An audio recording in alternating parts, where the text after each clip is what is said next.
Good morning, Bande Matram. Welcome all of you. The topic we are going to discuss right now is on pleasure and the pain. That is the topic of discussion for this morning. Now pleasure, now pain. Here pleasure, here there pain. So pain and the pleasure are our eyes interchange. Not our pleasure and the player is their eyes interchange. When we speak of he and she, Purush and Prakriti, then we feel our pleasure and pain are their eyes interchange. And with the pain we break down, with the pleasure we smile up. That is what the normal phenomenon, it's the standard go of life. Always we intend pleasure, ignoring pain. We don't have need the pain. So ever ever returning, ever retaining, ever present pleasure we seek up. But are we really uh, capable of bearing the burden of the pleasure? Forget about the pain. Pain is painful, bringing some panic in you, some confusion in you. But the pleasure, actually, you are that much sure. But the thing is that are you really prepared to bear the pleasure of the true burden of pleasure? Are you really capable to bear it out? Very impossible, you can say. I can give you one example. Somebody was there, he went for a tapasya. So, what is the tapasya? I want to get the ever present pleasure, unperishing. It will never perish. So that way, I want to the pleasure. That's what I want. But how can it be possible? Anyway, he went to tapasya, went for tapasya, hard and immense penance, and the God manifested and asked, "What do you want, sir? What is there? You know, for one thing only, I am doing so hardest penance and tapasya. So you ask what is the reason? Then what really you want? Ever persistent, ever present pleasure. That will never perish. It will be present in my life wherever I go, whenever I want. Entire only pleasure and pleasure and pleasure. Then God thinks a while and say, "Are you sure? Are you sure what you are asking? That is your need? Yes, for that only I am here on the top, sitting on the tapasya. See, my shape size is changed. I am determined. That's what I need. Please give me." So the God says, "Okay, you take it, but later you will lament and you will try to come and you must request to bring the boon to to take back the boon." Only anyway, some time passed. Only pleasure and pleasure and pleasure and pleasure. So he enjoyed like anything. There was no problem, absolutely no problem in his part. But as time passed, he found this pleasure is not also satisfying. It is not a pleasuring. So what he wanted to see, people are getting a pleasure among pain, amidst pain, they are getting pleasure. They are happy. But thing is that this man having staying amidst the pleasure and pleasure, but he is feeling something distorted, something broken. Like this, it is happening. That is what happening. So he felt bored. No, no, no, it is not. No, dissatisfied. Life was dissatisfied, depressed. He felt something like this. Finally, he went and asked the God. God actually see you take it back, but how can we be? It is possible. God manifested after my years of penance, and He bestowed me with a great boon. That's what I wished. Now itself, I have to go another penance so that He will come and take it back. How is it possible? Very much distorted, disinterested, displeased, sitting. And by the way, God was passing by that time. Immediately, this man is running and touching the feet. Sir, you take back your. I am not in a good condition because God asked, "How are you? You have asked the ever present, ever persistent, ever um, running help in your life, pleasure in your life, and it has been given. How are you?" No, no, no, no. Initially, I was very happy. Now itself, I am. It's miserable. Please take away this boon. I don't want to bear it out. It is very difficult to bear the pressure, the burden of the pure pleasure. because initially I enjoyed, but now itself it has got a burden for me. Please take it out. God smiled and told. I told at that time. People are happy amidst pleasure and tears, pain and the pleasure, light and darkness. Those are the requirement. In one part they want to enjoy the pleasure, and on the another side they want to go for pain. That is what the requirement they enjoy. But you did not understand my word. Anyway, sir, you take it back. I don't want to because I am burdened, overburdened, disgusted. Please take it out. Anyway, this is the thing we normally witness in our day-to-day life. Now, on this glorious topic, we will try to understand something, write something from the Divine Mother. So, what Divine Mother really tries to explain us, if one can face suffering with courage, very difficult. Suffering with courage, that is also a great thing. Suffering is coming for not for one or two, but for everybody. But if you can face the suffering with courage, and the second, endurance, on an unshakable faith in the divine grace, three things, you have to face the suffering. Means the suffering is coming to you, and you are facing the suffering with number one, courage, number two, endurance, and number three, unshakable faith in the divine grace. And if one can, instead of shunning suffering when it comes, enters into it with this will. That's what. Suppose it is coming, you did not hide yourself, run away from it. But what you have to do. When it comes, comes to us. You enter into into the suffering with a will, an aspiration to go through it, and find the luminous truth. Then another, it is the thing that you must do. What really happens? Suffering must come.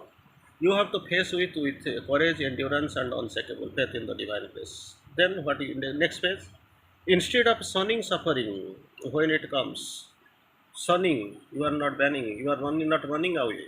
So what you are doing? You are entering into it with this will, this aspiration, and go through it, and find the luminous faith. That is what luminous faith you find it, and undying delight, another undying delight, which is the core of all things, and the door of pain are more often direct, more immediate than that of the satisfaction of the content. So suffering will come if you can be able to face it with all courage, endurance, and unshakable faith in the divine grace. Second, it is coming. Second, so it is coming, you will never shun away from it. Then what you have to do? You have to do with luminous faith, undying delight, undenying, unvarying delight, and with that, the door of pain more upon direct, more immediate than the satisfaction or contentment. With the pleasure, normally what happens? We get pleasure. We enjoy like anything. We rejoice, but thing is that hearing the name of pain, we break down. But thing is that we go. Means we are interested in only pleasing the pleasure, and being discontented with the pain. That is not the true reason. Pain and pleasure, they are their eyes in touches. It will come, no doubt of it. It is come, welcome them, and face them with proper say faith, proper aspiration, unvarying delight, and you can reach the core of the things, that is delight in them. And here the factor which really counts, the door of, you must know, the door of the pain is more often direct, more immediate than satisfaction or contentment. That's what you must know, you must realize, that's what you must go. And you must know, Sri Aurobindo line, the quotes two lines in Savitri: our small successes are failures of the soul. You have come with a big mission, big mission, but what you are doing, you are satisfying yourself within the small successes, small pleasures, and your journey, towards the proximity, towards the height, it is being checked there. And whatever your aspiration was there, it is meeting. Aspiration is not desire, but your aspiration is being contented, imprisoned by your little desires. So there itself you don't, you are satisfied with your desire, but you went with your aspiration. You aspired initially, but you felt satisfied with the small desires. And some invited for dinner, served with a banana. You came here.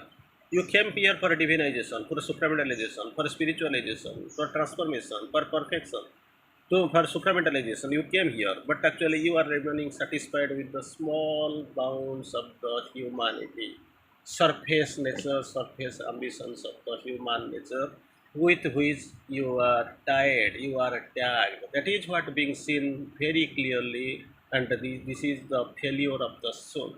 Soul had its mission. It came with mind, life, body as its instrument to accomplish its goal. Instead, these mind, life, and body, they are hiding the prospects of the soul, and they are playing up its own in their own way. So, satisfying the demands of the mind and the life and the body, requirements, desires of the mind, life, and body, the entire time is being spent. We are nothing doing here, nothing for the for the fulfillment of the soul's ambition, soul's mission. So for this, actually, this is the failure of the soul. Small successes are failure of the soul.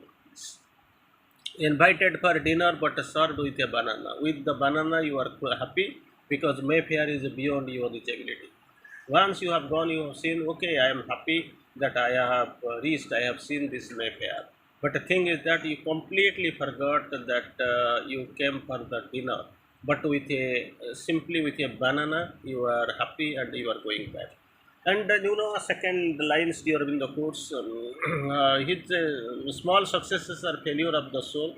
His little pleasures punctuate frequent griefs. Little pleasures, whatever he has earned on the way, punctuate frequent griefs. It brings for him frequent, not once or twice, frequent griefs, but he is not able to understand. I am not speaking of a pleasure because pleasure turns its back constantly and almost completely on the profound of a divine light. With the divine life is bliss. Without the divine life is a painful illusion. So whatever you see pleasure, that is there, it's a divine delight, profound divine delight. That is what the pleasure. That is what the pleasure. With the divine delight, you can find pleasure and a pleasure and a pleasure. So absence of this pleasure that causes, that brings for you the pain. So mother quote, the pleasure turns its back constantly and almost completely on this profound divine delight. So pleasure is a deceptive and perverse disguise. Very interesting, you must know. So, a deceptive and a perverse disguise which turns us away from the goal. From the goal, it actually takes us back, turns us away from the goal, and we certainly should not seek for it if we are eager to find the path. If really you are interested to find the path, definitely you must not be confined to the small successes or little pleasures. Pleasure vaporizes us, that is what. Pleasure vaporizes us, deceives us, second, deceives us. Then what happens? Leads us to astray. I am serious, sorry. Pleasure vaporizes us, number one. Second, deceives us. Third, leads us to astray. That is the job and the mission of the pleasure. In return, pain brings back to a deeper truth by obliging us to concentrate in order to be alert to bear it. Pleasure deceives, vaporizes, and leads to astray. But on the other hand, pain, who is near hearing the name, we get trembled, we quiver. But thing is that pleasure has its pain has its blessings. It brings us back the deeper truth by obliging to concentrate in order to be able to bear it and able to bear to face this one. so that crosses it. The forces that are coming to cross it. So pain makes us ready, prepares us to face it and cross it. So it is now in pain that one most easily finds the true strength again. Through the pain. Through the pain only someone will be able to find the true strength. True strength with the, again he can be able to know. When one is strong, that's what he must do. It is in pain. You can remember that Kunti. She's asking Krishna, give me pain. But then Krishna is astonished. Why? Instead of asking pleasure, why are you asking for pain?